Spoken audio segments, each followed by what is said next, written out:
Hello ji, welcome back to a new video. भाई vlog बनाने का अपना सीन कई दिनों से हो नहीं पा रहा है क्योंकि थोड़ा सा ना बिजी चल रहे हैं कुछ और प्रोजेक्ट्स में। वो भी जल्दी आ जाएंगे, कोई चक्कर वाली बात नहीं है। बाकी और भी कुछ सोच रखा है, शायद वो भी हो सकता है, तो समय से आप बता दूंगा।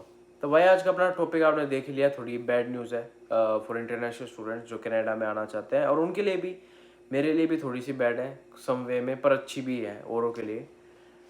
समझ रहे हो? समझ रहे हो आप? समझ रहे हो?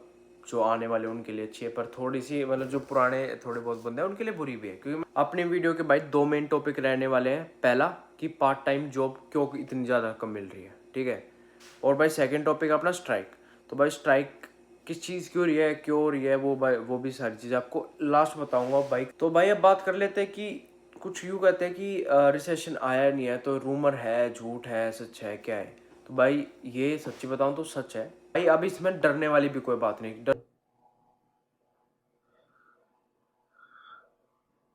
क्योंकि भाई पहली बात तो ये, अब समर आ गई, तो अभी जो अगले महीने जिनका सेमेस्टर है वो आ चुके हैं या फिर आ रहे हैं, उनके लिए काफ़ी बेटर है क्योंकि इस टाइम पे जॉब मिलनी शुरू हो जाती है, कोई दिक्कत वाली बात ही नहीं है।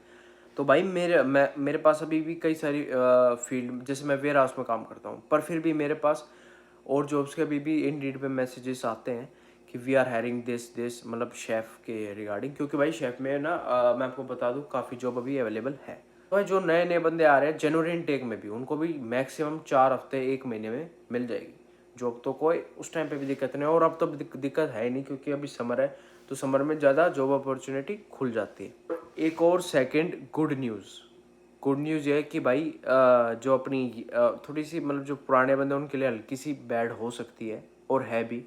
जैसे मैं आया हूँ थोड़ा सा, क्योंकि मैंने फाइल पहले लगा दी थी, उसका भी रीज़न आपको एंड में बताऊँगा, अभी आपको समझ नहीं आएगा। तो भाई गुड न्यूज़ ये है कि ये recession end of the year and होने वाला है, मतलब ख़त्म हो जाएगा। मैं बताता हूँ कि क्या रीज़न है जिस यू कह रहे कि मतलब ये सब हो रहा है। तो भाई पहली बात तो पार्ट टाइम जॉब भाई बहुत कम मिल रही है, सही में बहुत ज़्यादा कम मिल रही है फ़िलहाल। मतलब अभी समर प्रॉपरली आया नहीं है, पर कह रहे समर में ज़्यादा इनटेक होती है। पार्ट टाइम जॉब कम चलो मिल रही है, पर ऐसी बात नहीं कि आप नहीं ले सकते, उसे ले लोगे। पर जैसे मैकडी हुई, टिम होटन होया, इसमें अब क्या दिक्कत आ रही है, जैसे आप किसी रेस्टोरेंट में एज अ शेफ़ काम कर रहे हो, उसमें आपको कोई दिक्कत नहीं होगी, उसमें आपको शिफ्टें मिलती हैं, क्योंकि मेरा भाई भी उसमें काम करता है और मुझे मेरे एक दो दोस्त और भी हैं। इन उन चीज़ों में आपको कमी मिल रही है। पर जैसे मैकडी हो गया और टिम हॉर्टन हो गया, इनमें आपको बहुत ज़्यादा कमी देखने को मिल सकती है। मेरी एक फ्रेंड है, तो शी इज़ लाइक कि उसको मतलब काफ़ी कम घंटे मिल रहे हैं, हफ्ते में 2 दिन, एक दिन भी मिलता है। तो भाई बंदे हो रखे ज़्यादा और काम हो रखा है कम। भाई अब बात करते हैं ये हुआ क्यों है, रिसेशन और ये सब। तो भाई पहला रीज़न तो ये है, पॉपुलेशन ज़्यादा बढ़ चुकी है। क्योंकि खाली इंडिया से इतने बंदे आ रहे हैं, चाइना से भी बहुत ज़्यादा आ रहे हैं। तो और भी कंट्रीज़ हैं छोटी मोटी जहाँ से भाई बहुत सारे बंदे आ रहे हैं। तो एक तो भाई पॉपुलेशन, जो हालांकि दिल्ली से भी कम है, पर ये आउटर स्कर्ट्स ऑफ कनाडा में ही रहता है। कनाडा का साइज इंडिया से बहुत बड़ा है, पर कनाडा ना आधे में कोई रह नहीं सकता क्योंकि वहाँ पे ठंड एक्सट्रीम है। तो कोने कोने में रहते हैं, तो और मतलब कुछ कुछ जगह मतलब मोस्टली खाली है जहाँ पे जॉब्स है ही नहीं, कोई रहता ही नहीं। तो सेकंड है कि कुछ कनाडा की गवर्नमेंट ने रूल ऐसे बना दिए, स्कीम्स ऐसी लॉन्च कर दी जिनकी वजह से एक स्टूडेंट को दिक्कत हो रही है। भाई वो है एक, जो अभी मैं अब आपको बता ही रहा था कि जो फ्यूचर में मतलब जो पहले बंदे आ रखे हैं उनको अब थोड़ी सी दिक्कत होगी, जैसे मैं हूँ। तो भाई पता है क्या, अभी कनाडा की गवर्नमेंट ने लॉन्च करा था, एक स्कीम लॉन्च करी थी। और उस स्कीम में क्या हो रहा था कि हम 20 घंटे से ज़्यादा काम कर सकते हैं, ठीक है। तो अगर कोई बंदा 20 घंटे से ज़्यादा मतलब फुल टाइम काम कर सकता है, कितने देर काम करो, ठीक है, कितनी भी देर, तो नॉर्मल बंदा 20 घंटे करेगा जो अब आ रहा है, और जो आगे भी आएगा वो 20 घंटे से ज़्यादा काम नहीं कर सकता, हम कर सकते हैं। तो हम ज़्यादा ही काम करेंगे ना, तो हम उनकी भी, मैं तो 20 ही घंटे करता हूँ भाई, मेरे को गंदी निगाहों से मत देखो कि ये हमारी जॉब खा गया। तो भाई ऐसा होता है कि 2-4 बंदों का काम एक ही बंदा कर रहा है, ठीक है, 40-40 घंटे भी काम करते हैं, तो ये लगा लो 2 बंदों का काम एक बंदा कर लेता है। तो उसके जैसे अब जिस जॉब ऑक्यूपेंसी पे 2 बंदे आने थे, वहाँ पे खाली एक बंदा ही काम कर रहा है। तो एक तो ये रीज़न हो गया ये। अब इससे क्या हो गया, इससे जो बंदे मेरे टाइम पे मेरे से थोड़े पहले आए थे, उनको ये फ़ायदा हो गया कि वो अपनी फीसें आराम से, बहुत आराम से निकाल पा रहे हैं। पर जब नए बंदे आएंगे उनको थोड़ी दिक्कत होगी। क्योंकि 20 घंटे हफ्ते में सच्ची बताओ तो कुछ भी नहीं होते।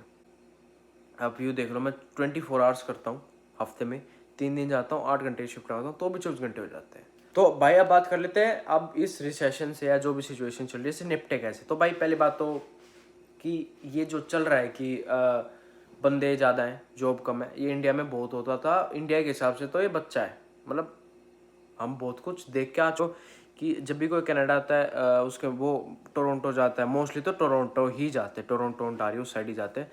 वैनकूवर भी काफ़ी कम आते हैं, पर भाई वैनकूवर भी आते हैं, मतलब बीच की तो चीज़ें खाली होगी ना, वहाँ पे कोई बंदा जाता है नहीं, छोटी छोटी सिटीज़ में, छोटे छोटे शहरों में। और वहाँ पे अगर कोई बंदा जाए, अगर कोई कंसीडर करे, तो भाई वहाँ पे जॉब अपॉर्चुनिटीज़ अभी बहुत ज़्यादा हैं, क्योंकि वहाँ पे बंदे कम हैं, जॉब ज़्यादा है। तो भाई अपना सेकंड पॉइंट आता है कि स्किल्स। भाई कनाडा में ना स्किल्स की बहुत वैल्यू है, और पीआर में भी आप देखोगे कि स्किल्स के बेसिस पे पीआर मिल जाती है। तो भाई अपनी स्किल्स डेवलप करो, आपको ज़रूर जॉब मिलेगी। उससे अगला पॉइंट है भाई अपना रेज्यूमे। तो भाई रेज्यूमे क्या होता है, मेन चीज़ होती है, उससे आपके बारे में पता चलता है। तो भाई जितना डाल सको ना उसमें डाल दो। हाँ, एक आधे पॉइंट थोड़े बहुत इधर उधर करके, समझ रहे हो ना, डाल दो। फिर भाई अगला पॉइंट, जो भाई अब नए बंदा आ रहा है वो भाई पैसा कम उड़ाए। क्योंकि मैं भी जब आया था, पता है क्या हुआ कि मैं ऐसे कह रहा था कि कहीं पे भी गया, मैं कहा बस $10। तो भाई मैं इंडिया में आदत होते 10-10 रुपये, 100-100 रुपये, 1000-1000, 2000 रुपये मेरे लिए कोई मैटर नहीं करता। इवन काफ़ी रुपये उड़ा देते। अब यहाँ पे एक तो अपने पेरेंट्स नहीं है, ऊपर से यहाँ पे $10 की वो वैल्यू नहीं है जो वहाँ पे 10 रुपये की थी, समझ रहे हो। तो वैल्यू में काफ़ी डिफरेंस है, तो इसलिए कह रहा हूँ पैसे कम उड़ाओ। अब आते ही कई कुछ बंदे गाड़ी ले लेते हैं, और कुछ बंदे सोच भी लेते हैं, मैंने भी सोचा था। शाबाश। तो भाई अगला पॉइंट है, आते ही कुछ महंगे फ़ोन या गाड़ियाँ मत लो। देखो गाड़ी तो मेरा भी लेने का प्लान था, पर मैंने कैंसिल कर दिया। हाँ, फ़ोन मैंने लिया क्योंकि मेरे को ज़रूरत थी कुछ। तो अपने मेन सेकंड पॉइंट पे आते हैं, वो है स्ट्राइक भाई। ये बहुत बड़ा सीन हो चुका है कनाडा में। आपको बता दूं कि ना कुछ 16 मार्च की शायद डेट थी, या कुछ ऐसे कुछ की डेट थी वहाँ। मतलब ये जो सरकार के जैसे मेन पॉइंट में काम करते हैं, IRCC जो आपका वीज़ा दे तैयार करते हैं, या फिर जो भी मतलब मेन सारा जो भी काम होता था, मेरे को नहीं पता, मेरे जो लाइसेंस वाले हैं उसमें भी वो काम करते थे या नहीं, उसकी अलग ब्रांच है, डोंट नो।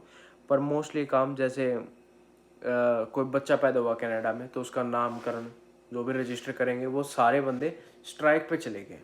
स्ट्राइक पे जाने का भाई उनका रीज़न ये है कि ज़्यादा पैसे चाहिए, उनको अपनी वेज इंक्रीज़ करवानी है, और मतलब उनको चाहिए कि हम अपना काम घर से करें, वर्क फ्रॉम होम। तो एक तरह वीज़ा के लिए अप्लाई करो, वो साइट पे भी जाके देखेगा तो वहाँ पे भी शायद आपको नज़र आ जाएगा IRCC की जो भी वीज़ा है वो काफ़ी डिले हो सकते हैं।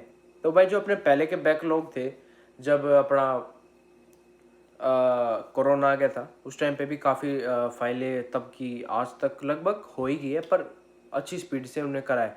पर बैकलॉग काफ़ी बढ़ गया था, अब शायद ये दोबारा भी हो सकता है क्योंकि वो चले गए अपनी स्ट्राइक पे। तो भाई ये बैड न्यूज़ है, थोड़े वीज़ा डिलेज हो सकते हैं। तो भाई वीज़ा तो अपना आएगा ही टाइम पे, कोई दिक्कत वाली बात नहीं है, बस यूँ है हाँ थोड़ा सा डिले हो जाएगा पर वीज़ा अपना आएगा। अब वीडियो को यहीं पे करता हूँ मैं एंड, मिलता हूँ आपसे अपनी नेक्स्ट वीडियो में। कोई इन्फॉर्मेशनल वीडियो हो तो उस पर, वरना सीधा व्लॉग पे मिलूंगा। अब आपको तो अपना ध्यान रखो, मौज करो, ठीक है।